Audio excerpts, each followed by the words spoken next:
home from the war, something started in my head rolling, you know, a little ball out of round that won't fit on the nose of the clown, and another thing sticks. In the pantomime rain, smoke's black without curls.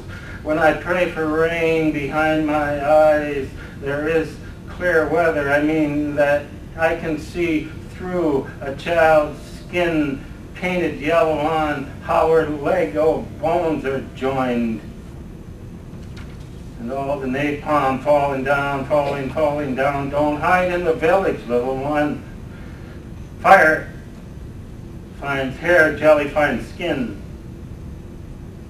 Some other time the girl I wanted to love always best gave her grown-up breast to me. Melted, I guess, in my hand.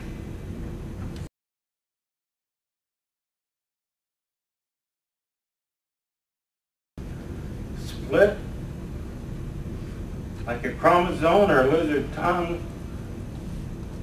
I'm more than myself, I'm added on. Bad mother, they used to say, and Uncle Billy's babbling under stone with his dadas, his how do you do's. They're after me all right, this posse of smocks. They'd have my sperm in a slide, my brain in a box. It's the voices, you see. I raised them in the back of the kind of a nursery. This one stutters a bit. I may have overwatered it. But all my other dears winter nicely in my ear. Now we have the taking of a pill. Which do you please? The red as a mood makes a pretty sleep. But the white, bossy tablet has an awful voice in it. Godless and watery, it tells the others to never love me.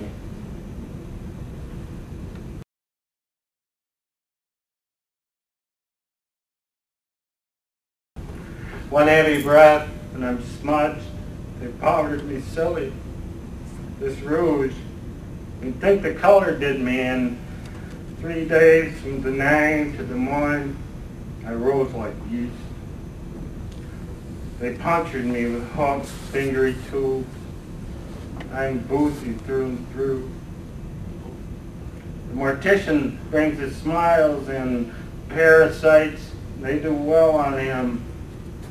His parlor stinks of prayer gone bad and lavender sachet. A clicking of beads, a shuffle of crepe. Mother, I can't pick up after myself. Such a pile I leave. Bad boy going off. Photograph, the flag, the idiot clocks. I'll pop up, Jack in the Box. Peggy out that sweetened Jew, and I'm grounded in my satin room. My touch is starchy as these green lapels.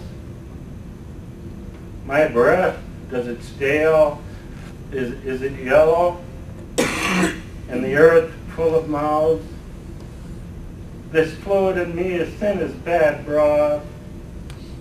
How long, love, before a nipple dissolves? Cock.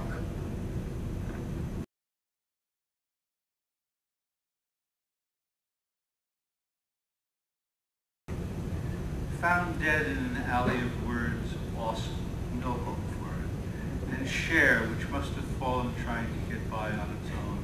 And near the trash cans, almost totally exhausted, the barely breathing cool. And there's love among the recyclables, waiting as ever for a genuine voice to lift it out of misuse. Someone once again must not have known what to do with it. Yet here comes a forager looking for what has been disposed of, and love's right in front of him, his if he wants it. The alley is dark, he's wary, but he's leaning its way. All the words are watching, even the dead ones. It's as if what he does next could be the equivalent of restoring awe to awesome, a breaking into a resurrection.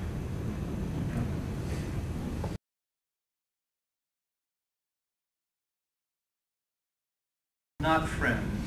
A friend, after all, is someone with whom you need not discuss important subjects, though often you do. Nor do you have to clarify the status of your relationship, except when you must. Your good news doesn't bother you too much.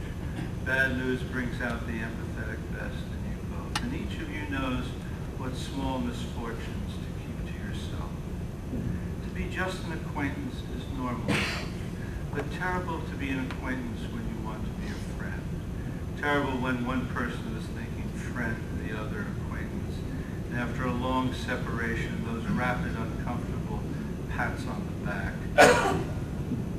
when they hug. Show me a back patter and I'll show you an acquaintance lost among his intuitions, whose body's Morse code is doubt, doubt, doubt. At a party full of acquaintances, it's almost as bad. What do we say after we've said what we usually say?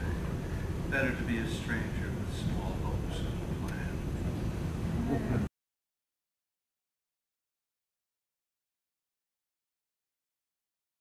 You slam the door and walk out, where you leave quietly, pulsing the static air with what you believe is a statement. You come back with Lily's and her favorite steamed dumplings as a way of saying you were wrong. Where you go to the feel sorry for yourself bar down the street and put some dents in your infrastructure, hurt yourself good. You come back singing an old song or a mumbling when she fetches you and drives you home. Or you stay and fight it out, or you stay and let rough sex calm you into mere resentment. Or you turn on the television as a way of being together without having to be present. Or you say nothing and carry it with you, or you say nothing and let it go. And your dreams become populated with other people you couldn't love. And her dreams too are shameless